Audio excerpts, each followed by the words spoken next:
Welcome to Not Milk Never Milk. Subscribe if you're lactose intolerant. You start by making sure your device is unlocked and accessible. This avoids interruptions. Tap Settings and go directly to System or General Management. On some phones, it's labeled Language and Input. Once there, look for On-Screen Keyboard or Virtual Keyboard. This is where active keyboards are listed. You need to identify the keyboard currently active, Gboard, Samsung keyboard, etc. Note the name. You will disable or change it in the next step, so the system won't auto-switch back. You now find the active keyboard in the on-screen keyboards list and tap it to open options. If a simple toggle exists, switch it off to disable auto-activation. This prevents the keyboard from appearing automatically.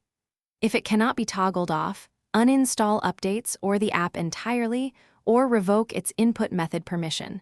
This forces the system to stop using it. Make sure a different keyboard is enabled before removing the active one so you don't lose typing entirely.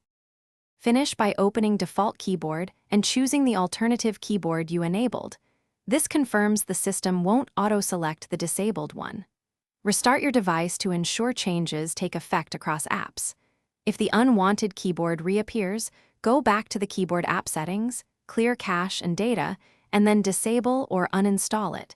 This often resolves persistent activation.